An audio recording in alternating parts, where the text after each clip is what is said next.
You're watching Cherie Darlings as I bring you nurse talk and all of my random thoughts. Welcome, and I hope you enjoy. So it is finally graduation season. That means there is a whole new influx of nurses who are going to be hitting the floor soon. However, with that being said, that means that there's a lot of people out there trying to figure out, how can I be next? So, we are going to be uncovering today everything you need to know about how you can get into nursing school. So, let's hop right into it. First things first, you want to decide which pathway is best for you. Let's go over pathways to nursing. You first have associate's degree programs. Associate's degree programs allow you to sit for the NCLEX RN, and you also leave with an associate's degree, obviously. Next, you have a BSN, which is a bachelor's in nursing.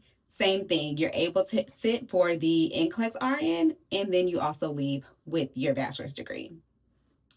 You do have a few other alternative options in there. You can become a nurse by trade, which is known as an LVN or LPN.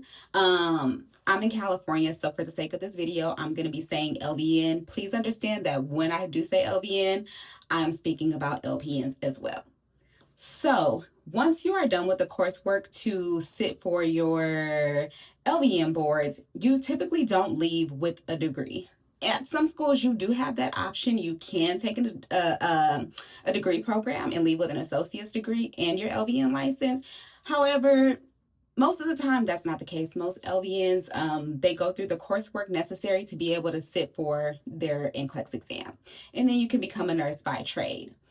If RN is the goal, however, you can then bridge from LVN to RN. And this again will be another year-long program or 2 semesters. And the good thing about that is you can bridge from LVN to RN through an associate's degree program, and you can also bridge from LVN to RN through a BSN program. So you still have that option of associate's degree or a bachelor's degree. The last option is bridging through what is called the 30-unit option. I will go over what the 30-unit option entails in a later video. This is not a degree program.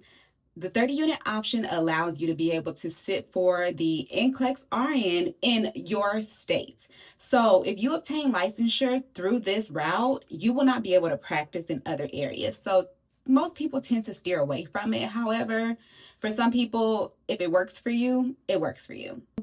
As a wife and mom, I became an LVN first, and then I bridged from LVN to RN, and then to my BSN after that as well.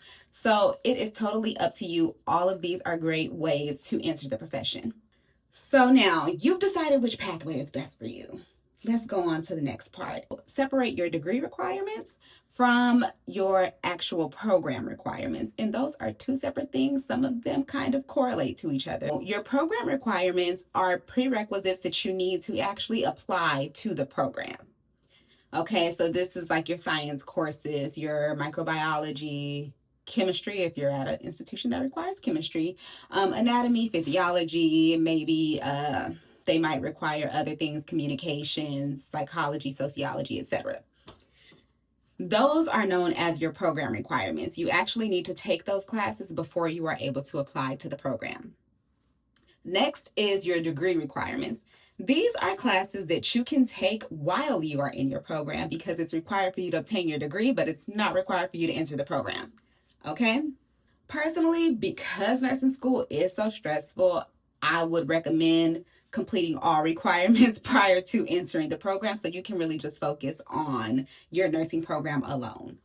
What you then want to do is come up with an academic plan. This is something that you can build on your own. If you need help building one, you can also reach out to me and I can help you put together an academic plan as well. However, what you want to do is take a look at what the requirements are for your degree at whatever institution you're going to be attending and what your requirements are for the for your program. And you're going to split that into semesters. So semester 1, you'll be taking a set of classes. Semester 2, you'll take a set of classes. Semester 3, and so on. If you are in a position where you can only do 1 or 2 classes, that is the way you're going to do it. So basically, The less time you're able to dedicate to school, the more semesters you're going to be mapping over. And as you go, you want to be able to check off each one of those classes after every semester.